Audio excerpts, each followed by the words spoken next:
नमस्कार दर्शक बंधु आपण को आम चैनल को स्वागत।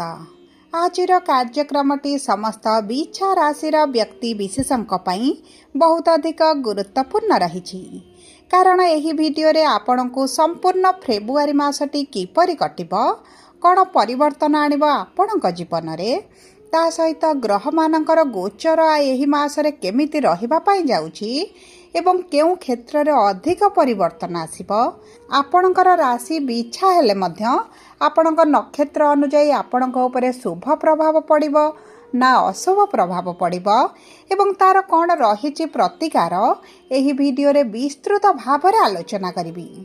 सेतिपई आपण निजर व्यस्त बहुल समय मध्यरु मात्र 10 मिनिट काढ़ी आपण निज पाई दियंतु एवं जदि किछि शुभाशुभ कार्य एही फेब्रुआरी मासरे करिबा पाई जाउछंती तेबे एही वीडियोटी देखि बुझी तापर जदि आपण करंती आपणक पाई अति मंगलदायक रहिबो। देखंतु एही 2026 फेब्रुआरी मासर राशिफलटी पूर्व मास गुड़िक परि सामान्य राशिफल नुहे कारण बड़ बड़ परिवर्तन ग्रह मानक गोचर रे एही फेब्रुआरी मासरे हेबा पाई जाउछि एवं सबुठारु बड़ कथा हेउछि एहा आपणकर जीवनर दिग दिशा को परिवर्तन करिबो। देखंतु संपूर्ण वर्षटी जाग ग्रह मानकर गोचर हेउछि राशि परिवर्तन मध्य हेउछि किंतु एही मासरे काहेकि अधिक प्रभावशाली रहिबो ताहा आपणकु एही वीडियो रे विस्तृत भाव रे जणाइबी कारण चारोटी शुभ ग्रह मंगल बुध शुक्र एवं सूर्य आपणकर तृतीय गृहरु एही फेब्रुआरी मासरे चतुर्थ गृह को गोचर करिवे एवं जेहु गृह रे पूर्वरु राहु विराजमान रहिछंती एवं सेही गृह रे बुध आपणकर 6 फेब्रुआरी रे गोचर करी पापकृति दोष आपणकर बनाइबे। ता सहित फेब्रुआरी 13 तारिख रे सूर्य आपणकर चतुर्थ गृह को गोचर करे राहुंक सहित विराजमान रही आपणकर ग्रहण दोष बनाइबे। ता सहित फेब्रुआरी 23 तारिख रे मंगल आपणकर चतुर्थ गृह को गोचर करी अंगारक दोष बनाउछंती जहाँ आपणकर जीवन रे संतानक जीवन रे किंबा संतान प्राप्ति रे किंबा आपणकर किछि शुभ कार्य रे बहुत गुड़िए बाधा विघ्न अर्चन मध्य सृष्टि करिबो। तेबे आसंतु जानिबा विलंब न करी आपणक जीवन रे केउ क्षेत्र रे एही प्रभाव गुड़िक एही दोष गुड़िक लागिबा पाई जाउछि किंतु वीडियोटी को आरंभ करने पूर्व जदि आपणकर भी बिछा राशि होइथाए एवं आपण भी ईश्वर को आंतरिक भक्ति एवं विश्वास करती तेबे वीडियोटी को लाइक करंतु कमेंट बॉक्स रे जय जगन्नाथ जय माँ लक्ष्मी अवश्य लिखि दियंतु। ता सहित आम सह जोगाजोग करबा पई वीडियोर मध्य भाग रे एक व्हाट्सएप नंबर टिए दिया जाइछि जो नंबर सहाय्य रे आपण आम सह जोगाजोग करी निजर नूतन कुंडली प्रस्तुत करि परिबे कुंडली विश्लेषण कराई परिबे किंबा आपणकर चाकरी विवाह व्यवसाय प्रेम संपर्क शिक्षा स्वास्थ्य को नहीं किछि समस्या रहिछि ताहार सहजरे एवं स्वल्प मूल्य रे समाधान करि परिबे। सेतिपाई आपण आम सह वीडियोर शेष पर्यंत जोड़ी होई रुहंतु एवं व्हाट्सएप नंबर माध्यम रे आम सह जोगाजोग करी निज समस्यार समाधान करंतु। एबे आसंतु कार्यक्रमटी को आग को बढ़ाइबा एवं सर्वप्रथम जानिबा नवग्रह आपणक बिछा राशि रे केउ स्थिति रे विराजमान करिसंती। देखंतु आपणकर तृतीय गृह रे मंगल बुध शुक्र एवं सूर्य चतुर्थ गृह रे राहु पंचम गृह रे शनि अष्टम गृह रे देवगुरु बृहस्पति एवं दशम गृह रे केतु विराजमान करिसंती जहा फल रे सेही गृह गुड़िक रे सेमानकर प्रभाव गुड़िक अधिक रहिबो। तेबे सर्वप्रथम हेउची आपणकर कर्म क्षेत्र। देखंतु कर्म क्षेत्र रे आपणकर केतु विराजमान करिसंती किंतु आपणकर कर्मर गृहर स्वामी आपणकर तृतीय गृह रे पराक्रम गृह रे साहसर गृह रे विराजमान करिसंती एवं भल स्थिति रे अछंती एवं एही भल स्थिति रे आपणकर फेब्रुआरी 13 तारिख पर्यंत ही रहिबे। 13 तारिख रे आपणकर चतुर्थ गृह को गोचर करी ग्रहण दोषटी को आरंभ कराइबे। तेणु करी आपणक कर्म क्षेत्र रे किछि शुभ परिवर्तन करबा पई चाहुछंती ते किंबा आपणकर चाकरी संबंधित किछि नूतन पदक्षेप नेबाकु चाहुछंती तेबे आपण 13 फेब्रुआरी पूर्वरु जदि नेबे आपणक पई अति उत्तम रहिबो कारण सूर्य आपणकर चतुर्थ गृह को गोचर करी राहुंक सहित विराजमान करी सप्तम दृष्टि आपणकर कर्म क्षेत्र को प्रदान करिवे। देखंतु सूर्यंकर निज गृह को दृष्टि प्रदान करबाटा शुभदायक होइथाए किंतु जेहेतु राहुंक द्वारा प्रभावित होइजिबे तेणुकरी आपणक उपरे एतेटा शुभ प्रभाव पकाइबे नाही। जदि आपण अर्थ को केउंठी इन्वेस्ट करिबा पई चाहुचंती तेबे 13 फेब्रुआरी पूर्वरु जदि करिनियंती आपणक पई अति उत्तम रहिबो। ता सहित देखंतु आपणकर राशिर स्वामी हेउचंती मंगल एवं मंगल मध्ये आपणकर चतुर्थ गृह को गोचर करिवे 23 फेब्रुआरी रे एवं सेठारे अंगारक दोष मध्ये बनाइबे। तेणुकरी आपणक पई 13 फेब्रुआरी ठारू अति भल समय रहि नाही।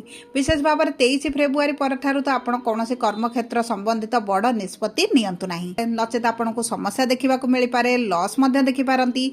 आपण जदि किछि नूतन कार्य आरंभ करबा पई चाहुचंती, व्यापार हो, वाणिज्य हो, व्यवसाय हो, पार्टनरशिप रे मध्य किछि काम हो, ताहा जदि आपण 13 फेब्रुआरी पूर्व करेंगे आपन को शुभ फल प्राप्ति हेबो। देखंतु आपणकर मंगलंकर जेहेतु दृष्टि रहइबो आपणकर 23 फेब्रुआरी परे, तेबे 23 फेब्रुआरी पूर्वरु आपणकर किछिटा जदि इम्प्रूवमेंट हेबार थिला, आपणकर ग्रोथ हेबार थिला किंबा आपणकर प्रमोशन हेबार अछि, सैलरी इंक्रीमेंट हेबार अछि, तेबे ताहा पई आपणकर शुभ समय रहइबो। किंतु मंगलंकर दृष्टि जेतेबेला आपणकर रहइबो सेही समय रे एतेटा आपणकर इम्प्रूवमेंट न होई पारे, माने आपणकर जदि प्रमोशन हेबार थिबो ताहा मध्ये आपणकर अटकी रही पारे। सेति प्रति आपनको मध्ये टिके दृष्टि देबाको पड़िबो। आपनको बाणी को टिके कंट्रोल करबाको पड़िबो 23 फेब्रुआरी पर ठारू, नचेत आपनको बाणीर किछि अलगा अर्थ करा जाय पारे, जे कारणरो आपनको मध्ये किछिटा समस्या देखिबाको पड़ि पारे। तेणु करी एही सब दिग प्रति कि जदि आपण दृष्टि दियंती आपनको पई शुभ रहइबो। किंतु जे मानकर दैनंदिन रोजगार रहिछि, डेली डेली इनकम हेउछि, से मानक पई शुभ समय रहइबो। कारण आपनको सप्तम गृहर स्वामी हेउछन्ती शुक्र, जे आपनकर चतुर्थ गृहरे मित्रर राशि रे विराजमान करिवे। तेणुकरी आपण पार्टनरशिप व्यवसाय रे किंबा दैनिक रोजगार रे एतेटा अशुभ प्रभाव पड़िबो नाही। एबे आसंतु जानिबा किपरि रहिबो आपणकर आर्थिक स्थिति।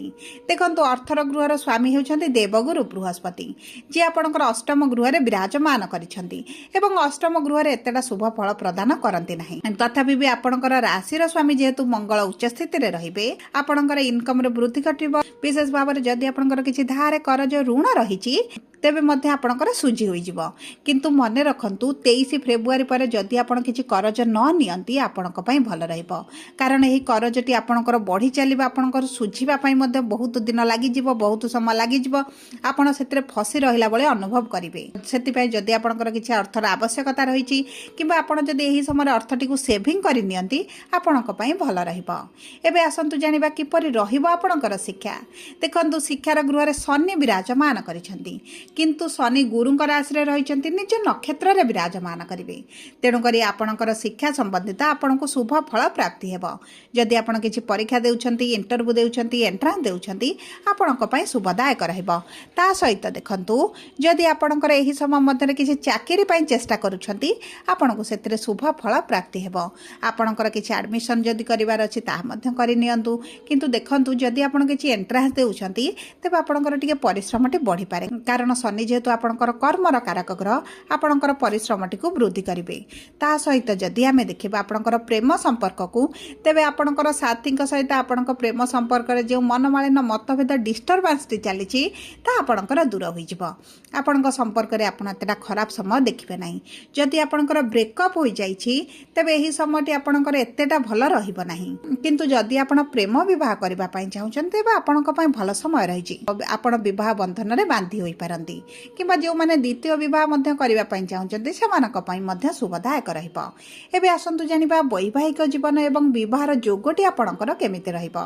देखंतु विवाहर गृहर स्वामी हेउचंती शुक्र, जे आपणकर चतुर्थ गृह को आसीबे एवं देखंतु चतुर्थ गृह रे विराजमान करिवे, केंद्र रे विराजमान करिवे, जे कारण आपणकर मनपसंदर विवाह प्रस्ताव आसीबो। जदि पूर्वरु विवाह को नै किछिरा समस्या चलीथिला ता मध्य आपणकर दूर होई जिवो। विशेष भाव में जो बिछा राशि पुरुष मानकर विवाह समस्या चलीथिला सेमानकर विवाह तो निश्चित भाव में होई जिवो। ता सहित जदि आमे आपणकर वैवाहिक संपर्क को देखिबा तेबे आपणकर वैवाहिक संपर्क बहुत भल रहिबो। आपणकर संपर्क रे जदि पूर्वरु समस्या चलीथिला ताहा दूर होई जिवो। विशेष भाव में आपण किछि समस्या एते देखिबे नाही। ଏବେ ଆସନ୍ତୁ ଜାଣିବା ଆପଣଙ୍କର ସ୍ୱାସ୍ଥ୍ୟ କେମିତି ରହିବ। ଦେଖନ୍ତୁ, ସ୍ୱାସ୍ଥ୍ୟ କୁଣ୍ଡଳୀର ପ୍ରଥମ ଗୃହରୁ ଜଣାପଡ଼େ ଏବଂ ଆପଣଙ୍କର ରାଶିର ସ୍ୱାମୀ ଆପଣଙ୍କର ତୃତୀୟ ଗୃହରେ ଅଛନ୍ତି, ପଞ୍ଚମାଧୀଶ କିନ୍ତୁ ଅଷ୍ଟମ ଗୃହରେ ଅଛନ୍ତି। ଆପଣଙ୍କର ଦେଖନ୍ତୁ, ଏହି ସମୟ ମଧ୍ୟରେ ଆପଣଙ୍କର ପେଟ ଜନିତ ସମସ୍ୟା କିଛିଟା ବଢ଼ିପାରେ। ଆପଣଙ୍କର ଖାଦ୍ୟ ପାନୀୟରେ ବିଶେଷ ଭାବରେ ଦାୟିତ୍ୱ ନିଅନ୍ତୁ। ଯଦି ଆପଣ କୌଣସି ସ୍ଥାନକୁ ଟ୍ରାଭେଲ୍ କରୁଛନ୍ତି, ତେବେ ମଧ୍ୟ ଆପଣଙ୍କର ଖାଦ୍ୟ ପାନୀୟର ବହୁତ ଅଧିକ ଯତ୍ନବାନ ହେବେ। ନଚେତ ଆପଣଙ୍କର ଫୁଡ୍ ପଏଜନିଂ ହୋଇପାରେ, ଗ୍ୟାସ୍ ହୋଇପାରେ, ଡାଇଜେସନରେ ସମସ୍ୟା ଦେଖିପାରନ୍ତି କିମ୍ବା ଦେଖନ୍ତୁ କିଛିଟା ଆପଣଙ୍କର ପେଟ ଜନିତ ସମସ୍ୟା ମଧ୍ୟ ବାହାରିପାରେ। ପରିସ୍ରା ଜନିତ ସମସ୍ୟା ମଧ୍ୟ ଆପଣ ଦେଖିପାରନ୍ତି। ସେଥିପାଇଁ ଆପଣଙ୍କର ଇନଫେକ୍ସନ ଆଲର୍ଜିକୁ ଆପଣଙ୍କୁ ଜଗିବାକୁ ପଡ଼ିବ। କିନ୍ତୁ ଆପଣଙ୍କର ବିଶେଷ ଭାବରେ କୌଣସି ବି ବଡ଼ ସମସ୍ୟା ଆପଣ ଦେଖିବେନି। ସବୁ ପରେ ଦେଖନ୍ତୁ, ଆପଣଙ୍କର ଅଶୁଭତ୍ୱକୁ ଦୂର କରିବା ପାଇଁ, ଶୁଭାଶୁଭ ଫଳକୁ ବୃଦ୍ଧି କରିବା ପାଇଁ ଆପଣ ପ୍ରତିଦିନ ପ୍ରଭୁ ମଙ୍ଗଳଙ୍କର ବୀଜ ମନ୍ତ୍ର 108 ଥର ପାଠ କରନ୍ତୁ। ତା ସହିତ ଆପଣଙ୍କର ନକ୍ଷତ୍ରର ସ୍ୱାମୀଙ୍କ ଅନୁସାରେ, ମାନେ ଆପଣଙ୍କର ବିଶାଖା ବିଛା ଯଦି ହୋଇଥାଏ 16/8, ତେବେ ଆପଣ ଗୁରୁଙ୍କର ବୀଜ ମନ୍ତ୍ର ପାଠ କରିବା ସହିତ ଗାଈଙ୍କୁ କିଛିଟା ଖାଦ୍ୟ ଖାଇବା ପାଇଁ ଦିଅନ୍ତୁ ଏବଂ ପାଖରେ ଏକ ହଳଦୀ ରଙ୍ଗର ରୁମାଲଟେ ରଖନ୍ତୁ। ହାତରେ ହଳଦୀ ରଙ୍ଗର ଏକ ଫିତାଟେ ମଧ୍ୟ ଆପଣ ଭିଡ଼ି ପାରନ୍ତି।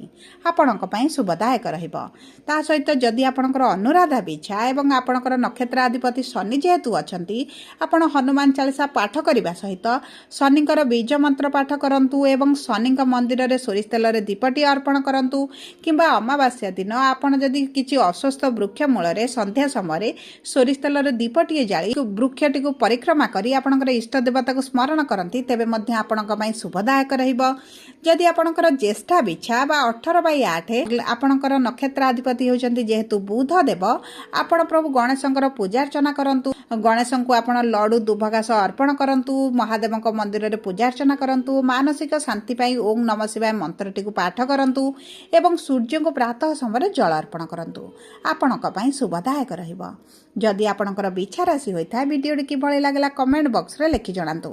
ଯଦି ଆପଣଙ୍କ ପ୍ରିୟଜନଙ୍କର ବିଛା ରାଶି ହୋଇଥାଏ, ଭିଡ଼ିଓଟି ତାଙ୍କ ସହିତ ସେୟାର କରନ୍ତୁ।